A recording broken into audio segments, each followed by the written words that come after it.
Welcome back to Art Practice ASMR. In this video, I'm going to be talking about the ghost shall arise.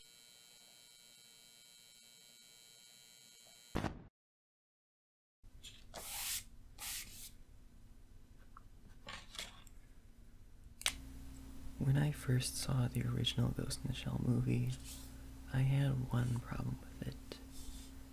And that was that it felt like it started in the middle of an existing storyline. And that's because it does. The movie adapts a storyline from the manga that takes place in the middle of the first volume.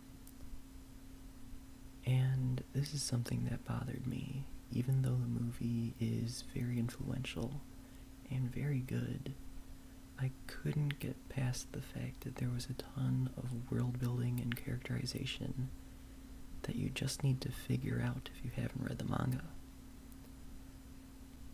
And I guess a lot of people must have felt the same, because in 2013, Production IG began making a prequel series called Ghost in the Shell Arise.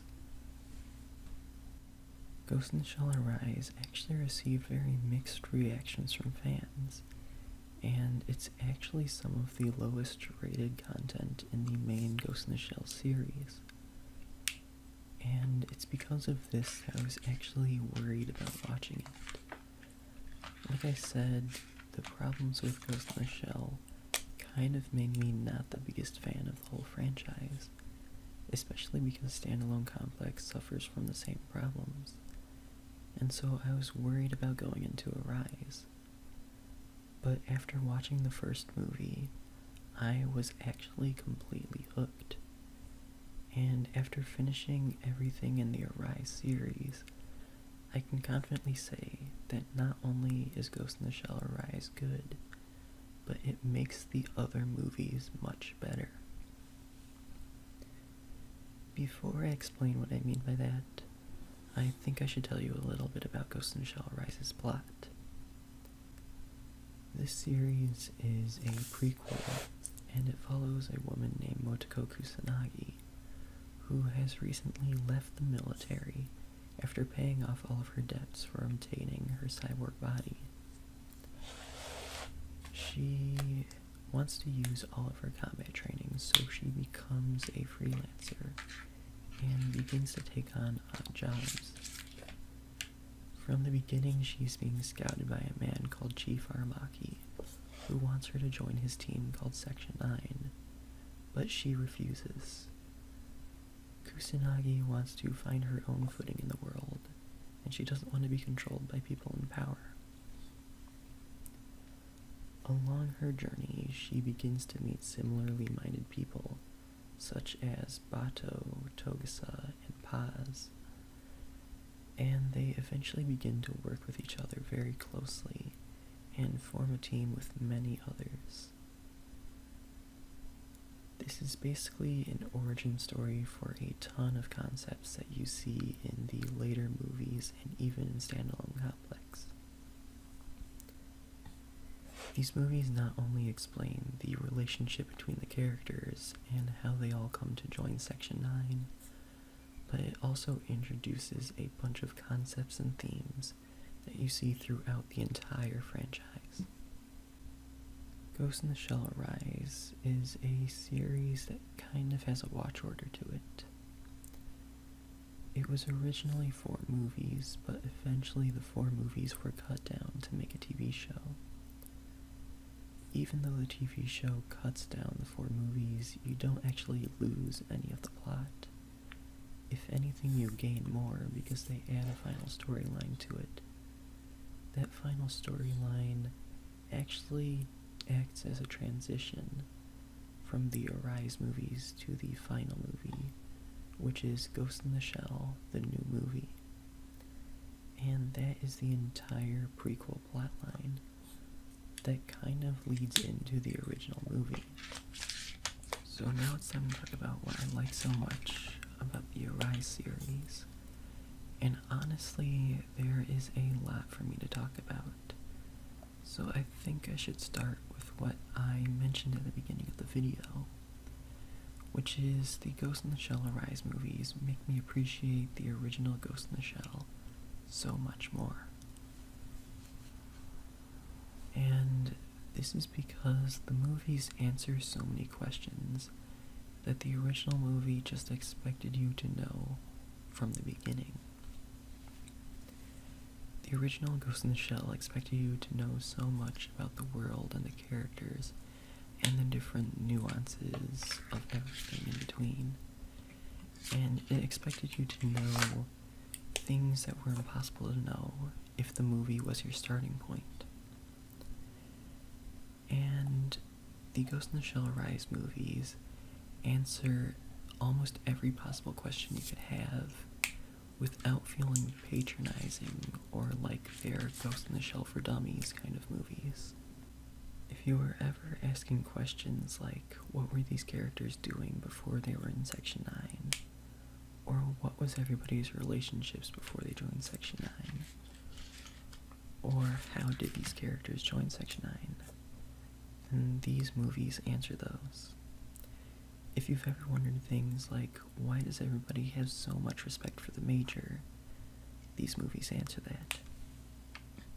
If you were asking yourself questions about the world, like who are the Rangers, and who are the members of the Rangers, these movies answer that. And I think it's stuff like that that makes me really appreciate it. That it explains things like that, but it doesn't feel like it's forcing you to understand things. It doesn't feel like it's forcing you to learn. Everything just flows like a natural story, as it should. And I think that is why I appreciated it so much. Another thing that I loved about the Arise movies is how they fully utilized their large cast of characters. And this is something that I praised Standalone Complex for in my other video. But I think that Arise did it much better than Standalone Complex did. In Standalone Complex, they did have episodes where they focused on minor characters, but the majority of the episodes were all about four main characters: Chief Aramaki, the Major, Bato, and Togusa. And all of the episodes about the side characters were few and far between. And it kind of felt like there were just no point to certain characters at times. But I didn't get that feeling from the Arise movies. Each movie is mainly about the Major, but they still give equal focus to smaller characters. The first movie is more about the Major and Baz. The second movie is more about the Major and Bato and Saito and Ishikawa. And the next movie is more about Togusa and so on and so on. It feels like they care more about representing their characters as people in the movies.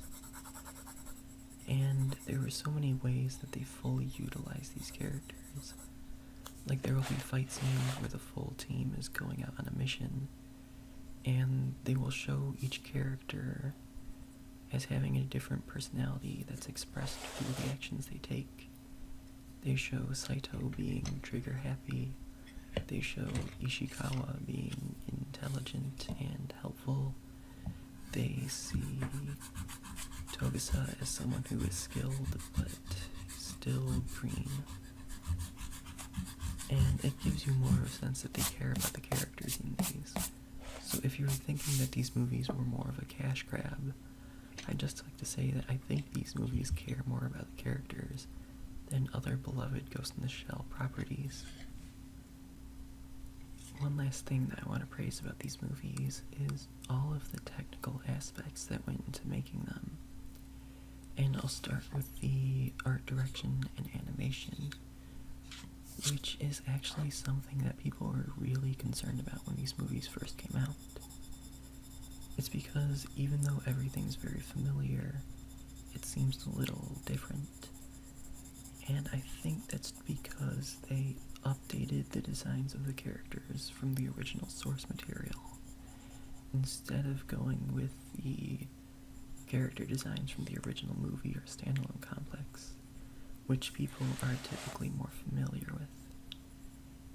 In this, they went with a modern version of the blue-haired major from the manga, and I actually like seeing that. They also use these character designs to make the characters as expressive as possible. And that's actually something I really liked about the animation, was that when characters are punched or shot, they look like they're actually in pain, and it's really crazy the detail they put in there. There are some times when you'll freeze frame everything and the characters look like they're ridiculous, but it's actually crazy how expressive the animation is in these movies. There are some character designs in these movies that you may think stand out from the others, and they're not so crazy that it's distracting, but these movies have some original characters that have designs that aren't like anything you've ever seen. Specifically, people with electronic dreadlocks, or one character with electric dreadlocks. And I actually thought that he was a really, really cool character. But these original characters kind of proved to be the Darth Maul of the series, because these characters were really underutilized or improperly utilized, and they just kind of disappear for a bit only to suddenly reappear and get taken out like a bitch. Another thing that I really have to praise with these movies is their music. The music seemed to be mostly made by a producer named Cornelius, who has also worked on Scott Pilgrim vs. the World by providing the music for the Katayanagi twins. And he did a really good job, especially with the opening music to these movies. And this was the first time that I ever saw an anime movie that had an anime opening. And it actually really fit with the movies, especially because these movies just fly by as if you're just watching a normal episode of an anime. Another thing that was a fantastic track from the series was the ending to the third movie, I think, which was written by John Lennon's son, Sean Lennon. And I had no idea that he made anime music. Now it looks like this video is almost over, so I just want to say that I hope you enjoyed it. And if you haven't seen these movies, I ask that you give them a chance, because they're actually pretty great. And that's all I really have to say. Thanks for watching. If you like this, then give it a like. If you want to see more, then subscribe. And I'll see you next time.